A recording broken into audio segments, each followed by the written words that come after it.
अब हमारे पास एक्सरसाइज 1.1 का फर्स्ट क्वेश्चन है, find order of the following matrices. तो इसमें आपको कुछ मैट्रिसेस जो हैं वो दिए गए हैं, जिसमें आपके पास A, B, C, D, E, F, G, H इनके डिफरेंट ऑर्डर्स हैं। तो जैसा कि आपको मैंने ऑर्डर जो हैं वो सिखाए हैं इसके इंट्रोडक्शन में एक्सरसाइज से पहले, तो अब हम इस इजीली ऑर्डर लिख सकते हैं। और keep it in mind that order के अंदर हमेशा रोज़ की तादाद पहले लिखी जाएगी और बाद में कॉलम्स की तादाद लिखी जाएगी, ठीक है। तो इसके अकॉर्डिंग हम इसके लिखेंगे। So you can follow me, और आप इसके अलावा उसको साथ साथ खुद भी असेस कर सकते हैं कि आपको समझ आई उसके अकॉर्डिंग ही हो रहा है ये सब। तो इसमें कितने रोज़ हैं? इसमें 2 रोज़ हैं और कॉलम्स कितने हैं? 2। तो इसका ऑर्डर हो गया 2 क्रॉस 2। अब इसका ऑर्डर बी का, इसमें भी 2 रोज़ हैं और 2 ही कॉलम्स हैं। सी के अंदर आप देखें 1 रो है और 2 कॉलम्स हैं। इसके अंदर 1 वर्टिकल लाइन्स है और हॉरिजॉन्टली 3 लाइन्स हैं, 1 वर्टिकल है।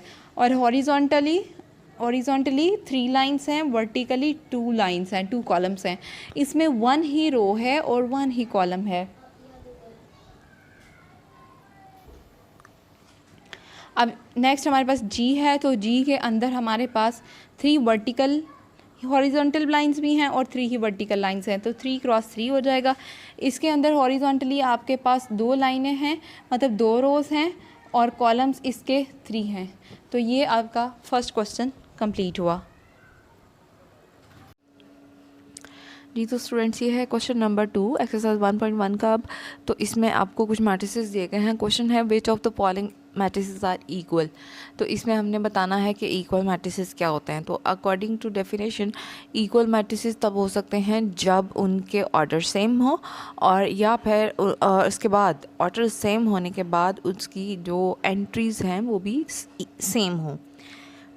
तो अब आप देखें कि सबसे पहले मैट्रिक्स ए है, इसका ऑर्डर 1 क्रॉस 1 है, और यहाँ से ऑर्डर सी है जिसका ऑर्डर 1 क्रॉस 1 है, और यहाँ पर 3 है ए में, ए की एंट्री 3 है और सी की एंट्री को 3 की बजाय 5 - 2 लिखा गया है, तो वो 3 होता है। इस तरह से ए बराबर हुआ सी के। So we can write it here that A is equals to सी।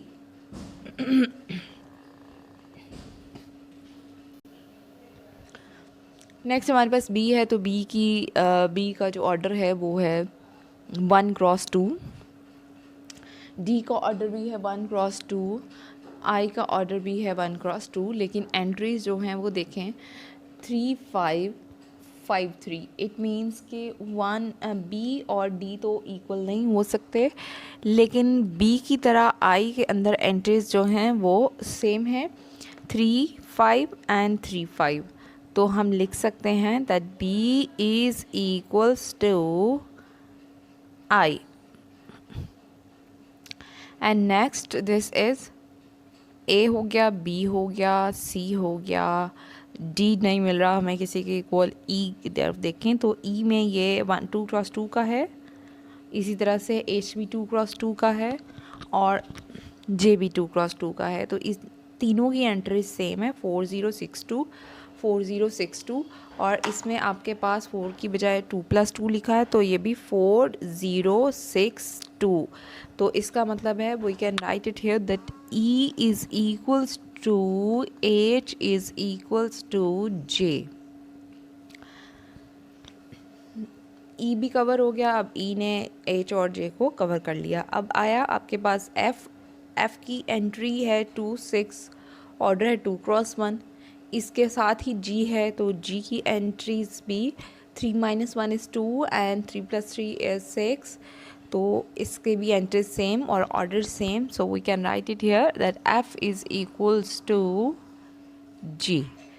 तो ये हमारे सारे इसके मैट्रिसेस कवर हो गए, सिर्फ D का हमारे पास कोई इक्वल नहीं मिला। तो ये हमारा क्वेश्चन कंप्लीट हुआ। अब हम एक्सरसाइज का लास्ट क्वेश्चन करेंगे, question number 3, that is find the value of A, B, C and D which satisfy the matrix equation. तो इसमें हमें दो मैट्रिसेस दिए गए हैं, उनमें इक्वालिटी जो है वो एग्जिस्ट करती है और हमें ये गिवन किया है, कंडीशन हमारे पास है कि वो दोनों इक्वल हैं। तो इक्वल मैट्रिसेस की जिस तरह से डेफिनेशन है कि उसकी ऑर्डर के साथ साथ उसकी एंट्रीज भी इक्वल होती हैं, तो हर पोजीशन की जो एंट्री है वो सेम होगी। तो हमें इसी इक्वालिटी जो है इक्वेशन ऑफ मैट्रिसेस को लेकर इन्हीं इक्वल मैट्रिसेस की प्रॉपर्टीज़ को यूज़ करके हमें ए बी सी डी की इसमें से वैल्यूज़ निकालनी है।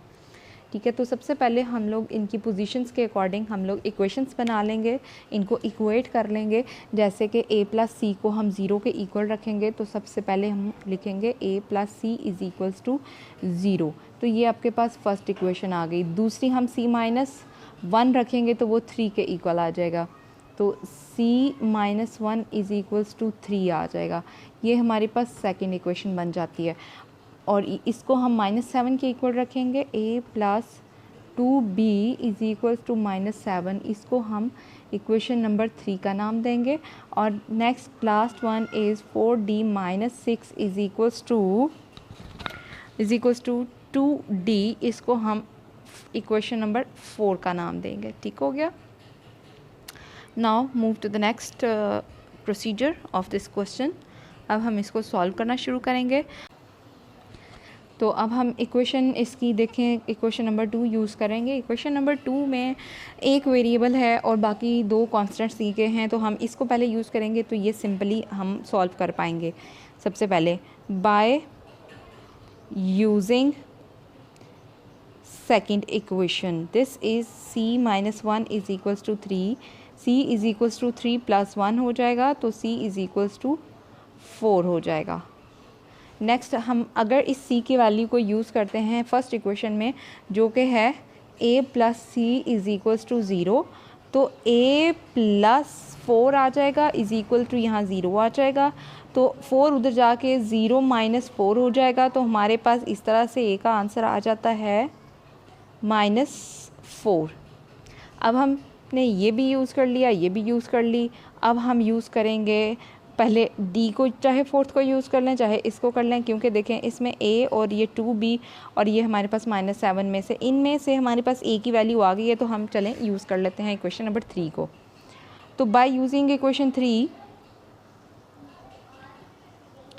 बाय यूजिंग इक्वेशन 3 जो कि है a plus 2b is equals to -7, a की जगह हमने रखा -4 plus 2b is equals to -7, 2b यहीं रहेगा, -7 प्लस 4 हो जाएगा, तो 2b इज़ इक्वल्स टू -3 आ जाएगा। अब 2 और b यहाँ पे 2 हैं, मल्टीप्लाई हो रहे हैं, b को हम दूसरी तरफ इधर ही रखेंगे, तो हम लोग 2 जो है इसका कोएफिशिएंट है उसको हम दूसरी तरफ ले जाएंगे, तो -3/2 जो है वो b का आंसर आ जाता है। आगे हमारे पास जो अगली है वो हमारे पास d फाइंड करने के लिए है। तो d को हमने जब फाइंड करना है तो फिर हम करेंगे लास्ट यूज़, क्योंकि a b और c हमारे जो है हमने फाइंड कर लिए हैं। अब हमें फाइंड करना है d वाला, तो वो है इक्वेशन नंबर, तो हम इसको यूज़ करेंगे इस तरह से, by using equation equals to 2d